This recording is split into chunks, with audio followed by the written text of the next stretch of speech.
Hello students, आज हम लेकर के आए हैं इंटरमीडिएट का जो इंग्लिश का बुक है उसका फर्स्ट चैप्टर। उसमें से मैं आधा लेसन पढ़ा चुका था और जो बचा हुआ उस लेसन का है मैं आज पढ़ाने जा रहा हूं। तो दोस्तों शुरू करते हैं वीडियो को।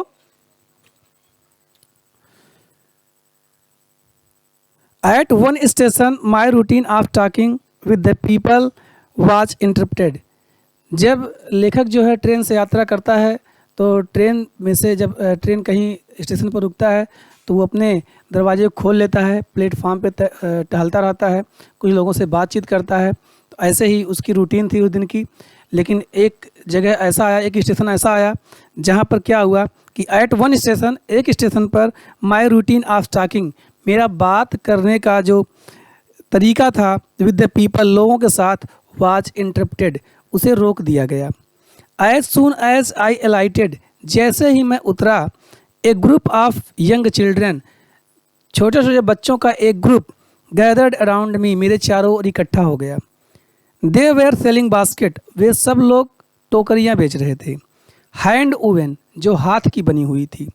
रीड बास्केट्स, सरखंडे की बनी हुई थी। With simple design and patterns, जिसपे साधारण डिजाइन बनाई गई थी। They held the basket high, वे अपने टोकरियों को ऊंचा उठाए हुए थे। साउटिंग वर्ड्स, और चिल्लाते हुए शब्दों में बोल रहे थे। आई डिड नॉट नो, मैं नहीं जान पाता था। बट कन्वेइंग अनमिस्टेकेबली देयर डिजायर, लेकिन बिना किसी गलती के मैं उनकी इच्छाओं को समझ सकता था। क्योंकि जो राइटर था वो विदेशी था, इसलिए यहाँ के जो बच्चे थे जिस भाषा में बोल रहे थे उस भाषाओं को नहीं समझ पा रहा था, लेकिन बिना गलती के उनकी भावनाओं को समझ जाता था कि वो क्या कह रहे हैं। दीज वे रिफ्यूजी चिल्ड्रेन, ये शरणार्थी बच्चे थे। When partition between India and Pakistan was decreed, जब इंडिया और पाकिस्तान के बीच में घोषणा किया गया था बंटवारे का, तो hundreds of thousands of people, तो हजारों लोग, हंड्रेड्स ऑफ थाउजेंड्स मतलब हजारों लोग, कई हजारों लोग, पुल्ड अप देयर रूट्स, उन्हें उनके रास्ते पर ढकेल दिया गया था। एंड चेंज देयर रेजिडेंस, और वो अपने निवास स्थान को बदल चुके थे। 9 मिलियन पीपल, 90 लाख लोग, लेफ्ट पाकिस्तान, पाकिस्तान को छोड़ दिए। एंड केम टू इंडिया, और कहाँ चले आए? भारत चले आए। Driven by the fear of religion fanaticism, किससे? धार्मिक भावनाओं के डर से।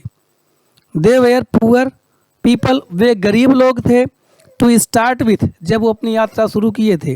दे वेयर पुअरर, वे और भी गरीब हो गए। As they began their long trek, जब वो अपनी लंबी यात्रा चले तो। For all they could carry, और वो अपने साथ वही सामान ले जा चुके। Was a bit of food, जिसमें थोड़ा बहुत खाने का सामान था। एंड फ्यू बिलोंगिंग्स, और अपने साथ कुछ ज़रूरत की सामान वो लेके चल दिए वहाँ से। सून दे वेयर आउट ऑफ फूड, और जल्दी ही वो बिना भोजन के हो गए, मतलब जल्दी ही उनका भोजन समाप्त हो गया। ए फ्यू डेज, कुछ दिन के बाद। आफ्टर दे स्टार्टेड, जब कुछ दिन बीत गया उसके बाद। They started, they began to fall, अब वो गिरना शुरू हो गए। बाई द वे साइड, रास्ते के बगल में। From the weakness of hunger, भूख की कमजोरी से। एंड डाइड, और वो मर गए। वेयर दे फॉल, जहाँ पर गिरे। जब इंडिया और पाकिस्तान का बंटवारा घोषित हुआ तो वहाँ से बहुत सारे लोग, पाकिस्तान से उनको भगा दिया गया और वो लोग इंडिया की ओर आने लगे। और वहाँ से वो बहुत सारी चीज़ें नहीं ले जा सके, थोड़ा बहुत अपने ज़रूरत की सामान और थोड़ा बहुत भोजन वहाँ से लेके चले। लेकिन अब पाकिस्तान से इंडिया आने में काफ़ी समय लगा। जो उनका भोजन था वो रास्ते में ही ख़त्म हो गया कुछ समय के बाद, और बेचारे उनको बहुत ज़्यादा भूख लगा, और भूख के कारण वो रास्ते के बगल में गिरे, और जहाँ गिरे वो बेचारे वहीं मर गए। द चिल्ड्रन सेलिंग बास्केट्स, और बच्चे जो टोकरी बेच रहे थे। वे sons and daughters of these refugee, वो इन्हीं शरणार्थियों के पुत्र और पुत्रियां थीं। They or their parents or relatives, और वो लोग कौन थे? उनके माता पिता थे या उनके रिश्तेदार थे। Had gathered in the cities, जो उस शहर में इकट्ठा हो गए थे। सेटिंग अप स्टॉल्स, जो दुकानें लगा लिए थे। मैन्युफैक्चरिंग सिंपल आर्टिकल्स, और बहुत ही साधारण हाथ की बनाई हुई बहुत साधारण चीज़ें थीं, वस्तुएं थीं। Trying to make a living in markets, जो उस मार्केट में अपनी जीविका चलाने का प्रयास कर रहे थे, जो ऑलरेडी ओवर क्राउडेड, जो पहले से ही भरी हुई थी। मतलब वो ऐसे शहर में अपनी जीविका चलाने का प्रयास कर रहे थे जिसमें पहले से ही बहुत ज़्यादा भीड़ थी। They lived in cloth and grass shed, वो कपड़े के और घास के बने हुए छप्पर में रहते थे। दैट लाइंड द स्ट्रीट, जो गलियों में जिनकी लाइन लगी हुई थी। The peasants among these refugees, इन शरणार्थियों में जो किसान थे। Had been accustomed to little all their lives, वो अपने जीवन भर भरसक प्रयास किए to little all their lives for the annual income, और वो बहुत ही कम वार्षिक इनकम पर, आय पर अपना जीवन बिताए। ऑफ एन एग्रीकल्चर फैमिली, जो एक कृषि वाली परिवार थी, कृषि करने वाली परिवार थी। डज नॉट एक्सीड, बहुत ज़्यादा नहीं कमाती थी। ऑन एन एवरेज, जिसका औसत निकाला जाए तो $100 ए ईयर, तो एक साल में वो $100 ही कमा पाते थे। द एवरेज अनस्किल्ड लेबरर, और जो अनस्किल्ड लेबरर थे, श्रमिक थे, मेक 30 सेंट्स ए डे, वो एक दिन में 30 सेंट ही कमा पाते थे। Are less than $2 a week, अथवा एक सप्ताह में $2 से भी कम कमाते थे। There is 1 meal a day, दिन भर में उन्हें एक बार भोजन मिलता था। एन ऑनियन, एक प्याज। ए पीस ऑफ ब्रेड, और एक रोटी। A bowl of pulse with milk, दूध के साथ एक कटोरा दाल। Perhaps a bit of goat cheese, शायद उन्हें थोड़ा बहुत दूध, बकरी का पनीर भी थोड़ा बहुत मिल जाता था। नो टी, कोई चाय नहीं था। नो कॉफ़ी, कोई कॉफ़ी नहीं थी। नो फैट, कोई भी घी या चिकनाई नहीं थी। नो स्वीट्स, उन्हें कोई कभी मिठाई नहीं मिलती थी। नो मीट, और ना ही कभी वो मांस खाते थे। $100 ए ईयर, एक साल में $100। इज नॉट $2, $2 भी नहीं होता है। ए वीक, एक सप्ताह में। यट, फिर भी, इवन दैट स्मॉल अमाउंट, इस छोटी सी रकम पर, इज हार्ड टू अर्न, ये भी छोटी सी रकम, इज हार्ड टू अर्न, कमाना बहुत ही मुश्किल था। बाय सेलिंग बास्केट्स, क्या करके? टोकरियाँ बेच करके। टू पीपल, ऐसे लोगों को। Too poorer to buy them, जो इतने गरीब थे कि उसे खरीद नहीं सकते थे। That no doubt is the reason, जिसके में कोई भी संदेह नहीं था कि these little children descended on the like locusts, कि ये गरीब बच्चे मेरे ऊपर टिड्डे की भांति मुझे घेर लिए। I an American was doubtless, मैं एक अमेरिकन था, निस्संदेह। The most promising market they had seen, जो कि the most promising market they had seen, जैसा कि उसने जो है हमें जो है बहुत ही अच्छा मार्केट दिखा उनको कि हम खरीद सकते हैं।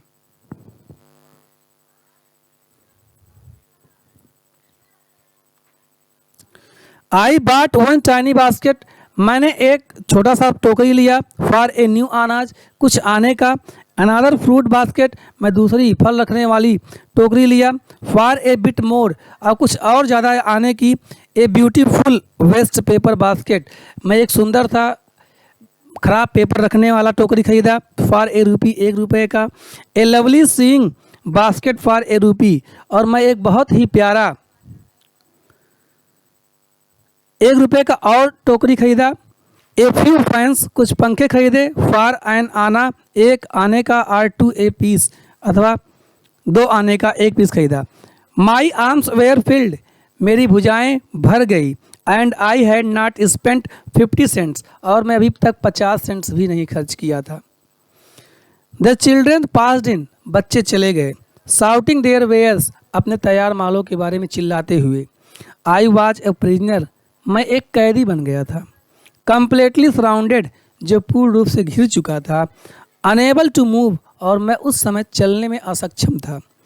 द मोस्ट डिलिजेंट अग्रेसिव वंजर, जो बहुत ही आत्मा को झकझोर देने वाली और प्रभावशाली जो विक्रेता थी, वो was a beautiful girl of 9 right, वो ठीक 9 साल की एक बच्ची थी। इन फ्रंट ऑफ मी, जो मेरे सामने खड़ी थी। She had a lovely basket, उसके पास बहुत ही प्यारा टोकरी था। विथ अ हैंडल, उसमें हैंडल लगी हुई थी। एंड सी वांटेड ए रूपी, और उसके लिए वो 1 रुपया चाहती थी। And A half for it, अथवा आधा, मतलब 1.5 रुपये लगभग चाहती थी। आर अथवा अबाउट 30 सेंट्स, अथवा वो लगभग 30 सेंट्स चाहती थी। She was an earnest pleader, वो बहुत ही एक अपने पक्ष में जोर डालने वाली एक विक्रेता थी। There were tears in her eyes, उसके आंखों में आंसू था। सी प्लीडेड एंड बेग्ड, वो निवेदन की और बेग्ड इन टोन्स, और एक ऐसे स्वर में निवेदन की that would wring any heart, जो किसी भी के हृदय को झकझोर देती। माई आर्म्स वेयर फुल, मेरी भुजाएं भर गई थी। आई हैड नो रूम, अब मेरे पास जगह नहीं था।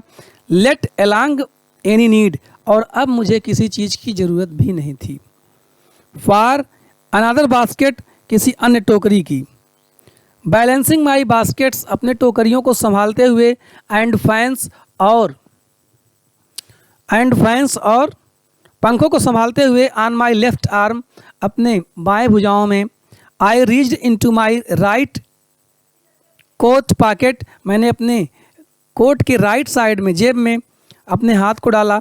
And got a handful of change, और एक मुट्ठी भर रिचकारी निकाला, मतलब चेंज, कुछ छुट्टे पैसे निकाले। परहैप्स 15 सेंट्स इन ऑल, शायद ये सब मिला करके 15 सेंट थे। Which I deposited in the basket, जिसे मैं उस लड़की के टोकरी में रख दिया। That the young girl held imploringly before me, जो लड़की मेरे सामने खड़ी थी। आई ट्राई टू एक्सप्लेन, मैं उसे बताने की कोशिश किया। दैट कि I could not buy the basket, कि मैं टोकरी को नहीं खरीद सकता। But extended the gratitude as a substitute, किंतु विकल्प के रूप में मैं कुछ दान दे सकता हूँ। आई रियलाइज्ड एट वंस, मैं तुरंत ही पहचान गया। एट वन, तुरंत। वाट ऑफेंस आई हैड गिवन, कि मैंने क्या अपराध कर दिया। दैट चाइल्ड ऑफ 9, वो 9 साल की बच्ची। Dressed in rags and on the edge of starvation, जो फटे पुराने कपड़े पहनी हुई थी और एज ऑफ स्टार्वेशन, और भूखमरी के कगार पर थी। रेज्ड हर चिन, अपने टुड्डी को उठाई। रीच्ड इनटू द बास्केट, और अपने बास्केट को अपनी टुड्डी तक उठाई। And with all the pride, और पूरे स्वाभिमान के साथ। एंड ग्रेसियसनेस ऑफ ए लेडी, और पूरे एक जो स्त्री की जो स्वभाव होती है उसी के साथ। Handed the money back to me, और मेरे पैसे को मुझे वापस कर दी। There was only one thing, केवल एक ही चीज़ ऐसी थी। आई कुड डू, जो मैं कर सकता था। आई बॉट द बास्केट, कि मैं क्या करता, मैं उस टोकरी को खरीद लेता। मैं उस टोकरी को खरीद लिया। सी वाइप्ड हर आइज, अपने आँखों को पोंछी। स्माइल्ड, मुस्कुराई। And dashed down the platform, और प्लेटफॉर्म से नीचे की ओर चली गई। हेडेड फॉर सम ग्रास, जहाँ पर कुछ घासें उगी हुई थी। हट, झोपड़ियाँ बनी हुई थी। That would have at least 30 cents that night, और शायद उसके पास उस रात को 30 सेंट्स होंगे। I told this story to prime minister, Pandit Jawaharlal Nehru, मैंने इस कहानी को पंडित जवाहरलाल नेहरू को बताया। आई टोल्ड हिम, मैंने उन्हें बताया कि इट वाज वन रीजन, कि एक कारण यह भी है। आई had fallen in love with India, कि मैं भारतीय लोगों के प्रेम में गिर गया। द पीपल आई सा इन इंडिया, उन लोगों को मैंने भारत में देखा। दोज इन द विलेज, वे लोग जो गांव में थे।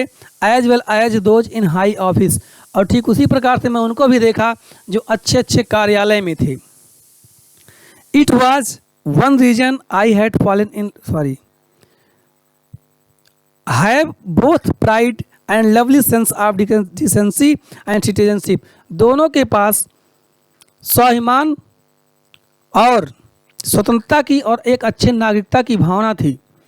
They also have a passion for independence, और उन सबके पास स्वतंत्र होने की भावना थी। दिस ब्यूटीफुल चाइल्ड, ये सुंदर लड़की। बार्न इन स्कॉलर एंड पुअर्टी, जो गरीबी में पैदा हुई। Uneducated in both grammar and manners, जो व्याकरण और मैनर से, व्यवहार से बहुत ही अशिक्षित थी। हैड गिवन मी ए ग्लिम्पस, वो भी मुझे एक दृश्य दे गई of warm soul of India, Bharat के जोशीले आत्मा की एक मुझे ग्लिम्पस, एक दृश्य दे गई। दोस्तों ये लेसन था a girl with A basket, ये लेसन पूर्ण रूप से समाप्त हो गया। दोस्तों जब हम पूरी किताब के सभी लेसन को पढ़ा देंगे तो एक्सप्लेनेशन भी बताएंगे, उसके बाद में उससे जो क्वेश्चन बनते हैं हम क्वेश्चन के बताएंगे। दोस्तों अगर हमारा वीडियो आपको अच्छा लगा हो तो सब्सक्राइब करना ना भूलें, लाइक करना ना भूलें। दोस्तों इसके साथ साथ आपके जो दोस्त हैं, जो आपके फ्रेंड हैं, जो इंटरमीडिएट पढ़ रहे हैं, आप उन तक इस वीडियो को पहुंचाएं ताकि इस छुट्टी में भी वो उनकी पढ़ाई लगातार चलती रहे। तो दोस्तों मिलते हैं अगले वीडियो में। नमस्कार।